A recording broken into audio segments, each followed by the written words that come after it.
Hello student, कल हमने बेटा 11.1 मेंसुरेशन टॉपिक डिस्कस किया था। इसमें हमने स्क्वायर एंड रेक्टेंगुलर जो भी फिगर हैं उनके पेरीमीटर के बारे में बात की थी। रेक्टेंगुलर है जो ये रेक्टेंगल होती है जिसकी ऑपोजिट साइड सेम होती हैं। जैसे इसको देखिए, रेक्टेंगल है तो इसकी ऑपोजिट साइड सेम होती हैं। तो इसका हमने फार्मूला डिस्कस किया था 2 इंटू लेंथ प्लस ब्रेथ, यानी कि 2 गुना लंबाई प्लस चौड़ाई। ठीक है, ये रेक्टेंगल का किया था।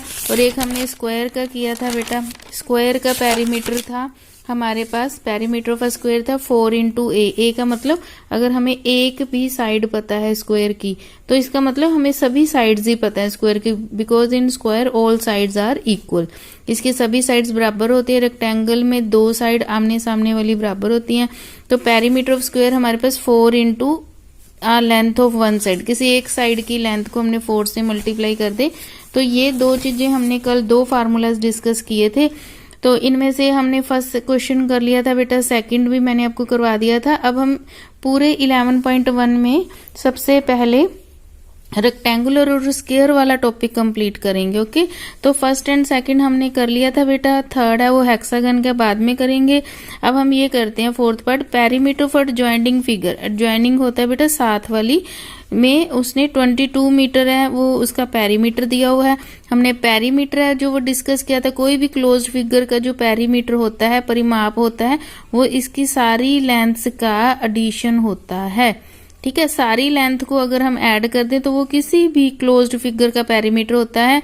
बट हमने रेक्टेंगुलर और स्क्वायर का पेरीमीटर के फार्मूले ड्राइव कर लिए थे। ठीक है, बट अब अगर ना तो ये रेक्टेंगुलर है ना स्क्वायर है, तो अगर ये कोई भी क्लोज्ड फिगर है तो इसका पेरीमीटर क्या होगा, इन सभी लेंथ्स का एडिशन होगा।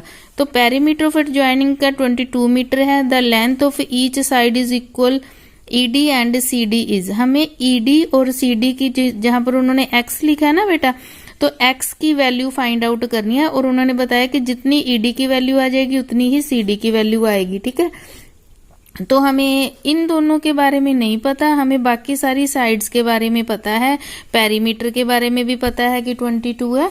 तो हम इन सभी की हेल्प से x की वैल्यू निकालेंगे। ओके, तो बेटा हम शुरू करते। क्वेश्चन देखिए हमारे पास ये है, ये डायग्राम है, पेरीमीटर ऑफ फिगर 22 मीटर। तो अब हमें पता है पेरीमीटर किसके बराबर होता है बेटा, सभी लेंथ्स की एडिशन के बराबर होता है। तो हमने 6 metre plus 5 plus x plus 5 metre इसके बराबर लिख दिया। बट उन्होंने हमें 22 दिया, इसका मतलब दोनों को हम आपस में इक्वल लिख सकते हैं। एक वो जो उन्होंने पेरीमीटर दिया, एक हमें पता है कि हम सभी लेंथ्स को ऐड करके पेरीमीटर निकालते हैं। इसका मतलब वो भी ठीक बोल रहे हैं बुक में, और हमने भी जो फार्मूला ड्राइव किया वो भी ठीक है। तो हमने इक्वल रख लिया। अब 16 प्लस 5 कितना आ गया बेटा, 11 एंड 5 कितना हो गया 16, और x कितना हो गया 2x। ठीक है, x कैसे होता है बेटा, इसके आगे वाला 1 और 1 एंड 1 और x एक बार लिख लेते हैं। जितनी बार x आए वो बस उसके आगे लगाकर एक बार x लिख लेते हैं। ओके, तो 22 m यानी metre is equal to 16 m plus m means metre.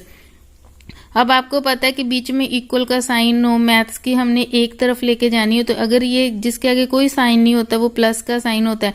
अगर वो 22 वाली साइड जाएगा तो प्लस साइन अपना साइन चेंज करके माइनस का हो जाएगा, इज इक्वल टू 2x। ठीक है, तो 22 में से 16 माइनस किए बेटा, कितना आ गया हमारे पास 6, और इधर 2x आ गया। आपको पता है जब 2 मैथ्स में कोई भी डिजिट मल्टीप्लाई हो तो दूसरा उसके दूसरी तरफ जाके डिवाइड हो जाता है। प्लस वाला माइनस हो जाता है, दूसरी तरफ जाना हो, माइनस वाला प्लस हो जाता है, दूसरी साइड जाना हो, और अगर मल्टीप्लाई में तो वो दूसरी साइड जाएगा तो वो डिवाइड हो जाता है बेटा।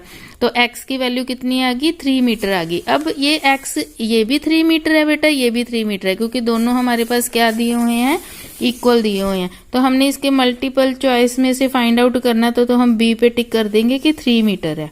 ओके, नेक्स्ट है rectangular park is 30 metre by 22 metre. 30 metre by 22 metre का क्या मतलब होता है बेटा, कि लेंथ उसकी 30 मीटर है एंड जो ब्रेड्थ है वो कितनी है 22 मीटर है। ओके, लंबाई इतनी है, चौड़ाई इतनी है रेक्टेंगुलर पार्क की। The length of the wire for fencing it, हमने इसमें से length of wire find out करनी है। मैं आपको बताती हूँ कैसे होता है। मान लीजिए बेटा हमारे पास कोई रेक्टेंगुलर पार्क है, यानी कि रेक्टेंगल की शेप में एक पार्क है, ठीक है। तो वो 30 मीटर एंड 22 मीटर आपको पता ही है लेंथ एंड ब्रेड्थ दिया हुआ है। अगर हमने इसके आस पर ऐसे करके एक कांटेदार फेंस बनानी हो या ईंटों की एक फेंस बनानी हो, फेंस का मतलब होता है चार दीवारी करना, तो वो पूछ रहा है कि हमें कितनी फेंस, कितने मीटर फेंस लगानी पड़ेगी या कितने मीटर वायर लगानी पड़ेगी। मान लीजिए मैं इस पूरे पार्क के आसपास ऐसे करके एक वायर लगा देती हूँ, तो इनडायरेक्ट वे में वो हमें यही कह रहा है कि जितनी हमारे पास इसकी लेंथ होएगी प्लस इसकी प्लस इसकी प्लस इसकी, उतनी ही वायर की जरूरत पड़ेगी ना। तो यानी इन सभी की लेंथ का अगर हम एडिशन करेंगे तो उसको क्या बोलते हैं, उसको बोलते हैं पेरीमीटर। तो इनडायरेक्ट वे में हमें ये क्वेश्चन पेरीमीटर का है कि अगर हमें ये पता लगे ना कि कितनी तार लगानी पड़ेगी, तार तो बाउंड्री पे ही लगती है और सारी लेंथ्स के एडिशन पे अगर तार लगेगी तो मतलब पेरीमीटर पे लगेगी। तो इसके कारण हम पेरीमीटर पे वर्क करेंगे। The length of fencing it means we have to find the perimeter. In rectangular opposite side equal होती हैं। पेरीमीटर का फार्मूला हमने कल ड्राइव कर लिया था बेटा, 2 इंटू लेंथ प्लस ब्रेड्थ, यानी लंबाई प्लस चौड़ाई। 30 मीटर प्लस 22 मीटर किया, 30 प्लस 22 52 मीटर आ गया बेटा। 52 को 2 से मल्टीप्लाई किया तो 104 मीटर आ गया। तो इसका मतलब हमें जो फेंस लगानी है वो कौन सी लगानी पड़ेगी, हम मल्टीपल चॉइस में देखते हैं। 104 मीटर वाली लगानी पड़ेगी बेटा, सेंटीमीटर वाली नहीं, क्योंकि हमारा सम मीटर में है तो हमारा आंसर भी मीटर में ही होगा। Find the perimeter of the following figure. बेटा ये सारी फिगर्स का पेरीमीटर फाइंड आउट करना है, मतलब आपने सिर्फ इन सभी की एडिशन करते जाना है और पेरीमीटर अपने आप फाइंड आउट हो जाएगा। 3 plus 3 plus 3 plus 3 plus 3 plus 3 करते जाएंगे। इसमें क्या होएगा, इसका पेरीमीटर कैसे फाइंड आउट करेंगे, 14 प्लस 22, क्योंकि हमने तो बाउंड्री के साथ साथ पूरी लेंथ को ऐड करते जाना है, चाहे वो हमारे पास स्ट्रेट लाइंस में हो चाहे कर्व में हो। हमने तो क्या करना है, हमें तो बस ये बाउंड्री की लेंथ पता होनी चाहिए, वो पेरीमीटर होता है। ओके, थर्ड सम नहीं करेंगे बेटा, आइसोसेल्स का। फोर्थ सम देखिए क्या है, अ रेक्टेंगुलर फील्ड। ये rectangular field is 50 metre plus 40 metre into 40 metre, sorry, rectangular field 50 metre लंबा है, 40 मीटर चौड़ा है। Ramesh has goes 20 times around it. अब एक रेक्टेंगुलर फील्ड है बेटा, देखिए 1 मिनट में आपको बताती हूँ कि क्या है। एक ऐसा फील्ड है जो 50 मीटर लंबा है, 40 मीटर चौड़ा है, ठीक है। अब हमें ये पता है बेटा कि रेक्टेंगुलर फील्ड में इसका मतलब ये भी 50 होगा, क्योंकि हमें पता है रेक्टेंगल में ऑपोजिट साइड सेम होती हैं। तो क्या होता है, ये एक रेक्टेंगुलर फील्ड बन गया। अब क्या करता है कि जो रमेश है वो इस रेक्टेंगुलर फील्ड के बिल्कुल बाउंड्री पे कितने राउंड लगा लेता है सैर करने के लिए, 20 राउंड्स लगा लेता है। जैसे रोज वो 20 राउंड्स लगाता है सैर करने के लिए, तो हमने ये बताना है कि वो कितना चलेगा टोटल, ठीक है, उसने कितने राउंड में कितना डिस्टेंस कवर कर लिया। तो अगर हम ये देखें, कोई बंदा यहाँ से बेटा राउंड लगाना शुरू करेगा तो पहले वो ऐसे जाएगा, फिर ऐसे जाएगा, फिर ऐसे जाएगा, फिर ऐसे जाएगा, मतलब वो बाउंड्री के साथ साथ जा रहा है। मतलब एक राउंड वो इस फिगर का पेरीमीटर के जितना राउंड ले लेगा। एक राउंड कवर करने में वो किसके बराबर आ जाएगा, इस वाली डायग्राम के पेरीमीटर के बराबर आ जाएगा।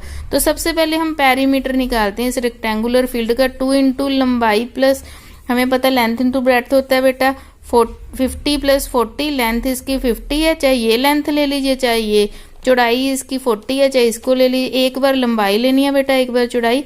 तो ये आ गया बेटा 90 को 2 से मल्टीप्लाई किया 180 मीटर। मतलब कि अगर कोई यहाँ से चलना शुरू करेगा, यहाँ जाएगा, दोबारा यहाँ आ जाएगा ना, तो वो कितना कवर कर लेगा, 180, यानी एक राउंड कवर हो जाएगा। बट उसने तो कितने राउंड लिए हैं, 20। तो अगर एक round distance covered by Ramesh ने अगर 20 राउंड्स लिया, तो एक चीज का पता हो, ज्यादा का पता करना तो मल्टीप्लाई करते हैं ना बेटा।